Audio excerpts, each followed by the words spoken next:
On day 4 of Brown's training camp, it didn't just feel like another practice. It felt like the arrival of a star. Shedeur Sanders walked into his moment with the kind of poise that makes you stop mid-sentence, the kind of performance that shuts down every lazy narrative about rookies not being ready. 8 completions on 11 attempts, 3 touchdowns, and not a single excuse left for the doubters. If you blinked, you probably missed it because while the national media was busy fawning over Joe Flacco's 5-yard dump-offs and Kenny Pickett's slow-motion red option scrambles, Shedeur was busy dealing in the red zone like he had stock in the end zone. A perfectly floated ball to rookie Luke Floria, a laser strike to Cade McDonald over the middle, and a gutsy needle threader to Deontay Johnson sandwiched between 2 defenders that had every Browns fan at camp holding their breath. This wasn't a fluke. This wasn't garbage time. This wasn't just a lucky rookie getting hot for one drive. This was a quarterback calmly dissecting a defense like he'd been doing it for years, announcing in broad daylight that he's ready right now. But if you thought that performance was going to silence the whispers in the background, think again. They didn't fade. They got louder. Because even as Shedeur lit up the field, the Browns coaching staff refused to give him first-team reps. ESPN's camp tracker confirmed it. Kenny Pickett and Dillon Gabriel rotated with the starters, while Shedeur stayed locked with the second unit. And that's when fans started asking the same question Shedeur has been quietly answering since the day he arrived in Cleveland. What more does this man need to do to be taken seriously? The numbers weren't empty. They were layered. Shedeur didn't just throw 3 touchdowns. He carved out 3 entirely different types of scoring plays that showcased the full scope of his talent. First, the precision floater to Luke Floria, a throw placed just inside the 5-yard line, where the rookie caught it in stride and walked into the end zone. Not flashy, just surgical. Watch the footage and notice his pocket presence. Calm, steady, like he had been there 1,000 times before. Then came the back of the end zone strike to Deontay Johnson. 2 defenders draped all over him.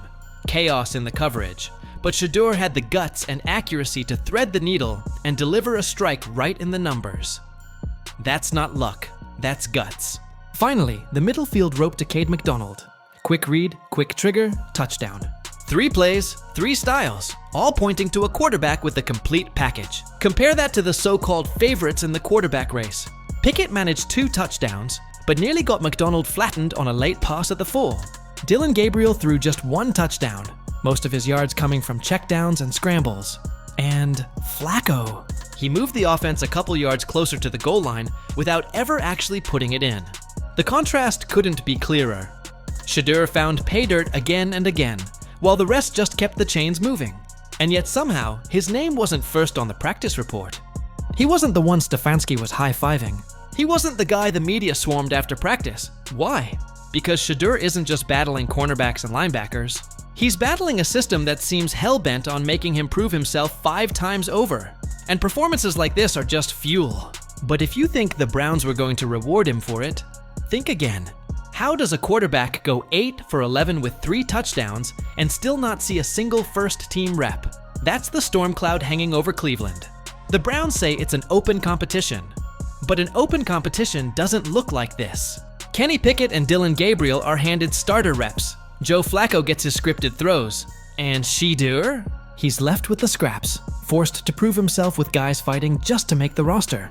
And yet, even with that handicap, he delivered the best performance of the day.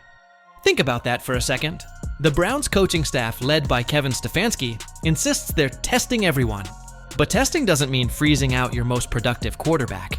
ESPN Cleveland's camp reports spelled it out. 7-on-7 drills gave Gabriel the first crack with the top offense. Pickett followed. Flacco with his veteran cushion got his shots. Shedeur, he was throwing with the second unit, proving himself against defenders who might not even make the final 53. And still, he lit them up. What makes it worse is the timing. Stefanski recently said, "We'd like to make a decision sooner than later about QB1. Translation: the clock is ticking, and Shedeur is being boxed out from even proving he belongs in that race. Which raises the uncomfortable question, was Stefanski ever on board with drafting Shedeur Sanders? Or was this pick shoved into his lap by someone above him? Because here's the truth. GM Andrew Berry wasn't the loudest advocate for drafting Shedeur in the 5th round. Everyone knows that pick had Jimmy Haslam's fingerprints on it. The whispers say the front office is slow playing Shedeur, making him work twice as hard just to justify a decision they never wanted in the first place. Politics over performance. And that makes Shedeur's camp all the more fascinating. Because performances like Day 4 don't lie. Shedeur is earning his stripes the hard way. And if you think being boxed out of first-team reps is the only shady part of his training camp story, just wait until you hear about the so-called equipment guy controversy. You ever heard of a quarterback prospect throwing to equipment staff in the middle of training camp? Because that's exactly what Shedeur Sanders was filmed doing just days before his breakout. While Pickett got Cleveland's top weapons, while Gabriel rotated with the starters, Shedeur was on the sideline tossing passes to guys in hoodies, ball boys, trainers, assistant equipment managers. This wasn't a one-off drill.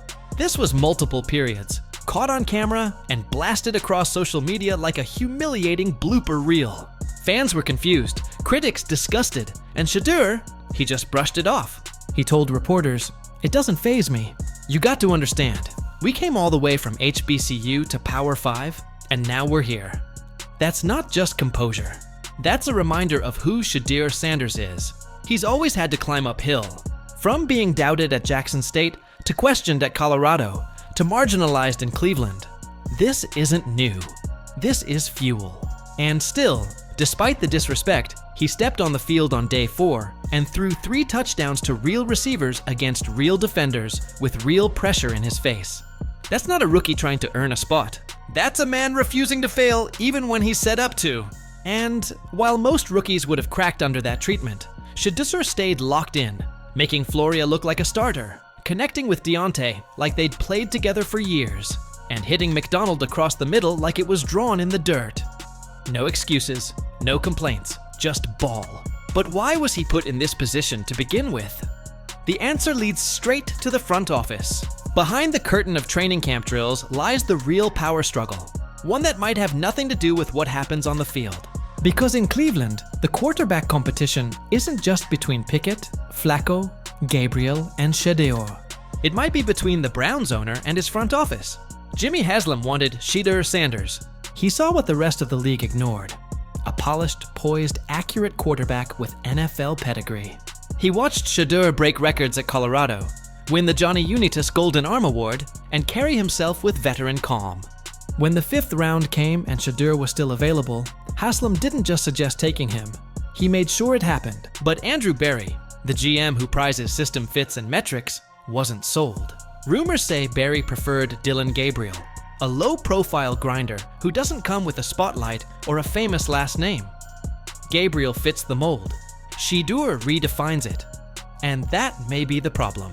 Because Stefanski reports to Berry, not Haslam. And every practice rep, every quarterback rotation, every drill setup, it's not just football, it's politics. Stefanski has stuck to safe decisions, favoring Gabriel and Pickett with first-team opportunities, handing Flacco the veteran cushion, and leaving Shedeur, despite the best performance of camp, on the outside looking in. And he's been subtle about it. On Day 4, Stefanski rolled out new drills to ramp up intensity. But was it really about intensity? Or was it a distraction to avoid the conversation about who dominated practice? Because Shedeur wasn't just good, he was clearly the best. Yet somehow no extra reps, no call-up, no Stefanski praise. When your owner backs a quarterback, and your coach barely mentions him after a 3-touchdown day, that's not an oversight. That's defiance. And for Shedeur Sanders, it's starting to look like history repeating itself. If this feels familiar, that's because it is. Shedeur didn't slide to the 5th round because of his arm or his stats. Not when he finished his senior year with one of the highest completion percentages in college football history. Not when he left with the Golden Arm Award as the best senior QB in the nation. Not when he outplayed multiple top 10 picks during his time at Jackson State and Colorado. The film doesn't lie. The numbers don't lie. So what happened? The league punished him. Not for anything he did wrong, but for who his father is. Deion Sanders talks loud, walks proud, and doesn't play by the NFL's unwritten rules. And because of that, his son was treated like damaged goods. The whispers. Started early. Too confident. He only succeeded because of Deion. More brand than ball. Meanwhile, quarterbacks with weaker arms and fewer wins flew off the board early. It was never about Shedeur's ability. It was about silencing a family that refused to play the NFL's image game. And now in Cleveland, the disrespect continues. From tossing to equipment staff, to being iced out of first-team reps, to being ignored after an 8-for-11 3-touchdown day, the message is clear: you're not one of us yet. But here's the thing about Shedeur Sanders. He doesn't fold. He doesn't sulk. He keeps showing up with the same quiet fire, the same patience, the same ability to break narratives every time he touches the ball. If talent really mattered, if performance really dictated depth charts, Shedeur would already be QB1, and fans are starting to see it too. For most rookies, being buried on the depth chart after a breakout day would crush their confidence. For Shedeur Sanders, it only fueled him. He's been here before, dismissed at an HBCU, doubted when he moved to the Power 5, and overlooked again on draft night when he slid to the 5th round. Not because of talent, but because of his last name and the noise that comes with it. Inside the Browns building, that noise is louder than his stats. Owner Jimmy Haslam pushed for Shedeur, but GM Andrew Berry wanted Dylan Gabriel, and head coach Kevin Stefanski answers to Berry. That's why even after torching practice with 3 touchdowns, Shedeur is still running with the backups while Gabriel and Pickett get starter reps. It's politics over performance, and everyone can see it. The league has been skeptical of Shedeur from the start. Scouts whispered he was more brand than ball, a product of Deion Sanders' spotlight. But when game time comes, he keeps proving otherwise. And that's what makes his situation in Cleveland so explosive. Because if the rookie continues to outplay the vets, how long can the Browns keep him hidden? Fans have already made their voices clear. Social media erupted after his Day 4 breakout. QB1 is right there. Start the kid. The longer the front office drags its feet, the louder those chants will get. Cleveland is a city starving for a quarterback who can finally shift the narrative. And Shedeur just gave them a taste of what that looks like. Preseason is coming fast, and that's where excuses end. If Shedeur delivers under the lights the same way he did on the practice field, the Browns won't just have a rookie. They'll have a quarterback controversy that shakes the whole league. And if talent doesn't win in Cleveland, maybe politics do. But either way, fans are watching, and they won't forget who earned it when the real games begin.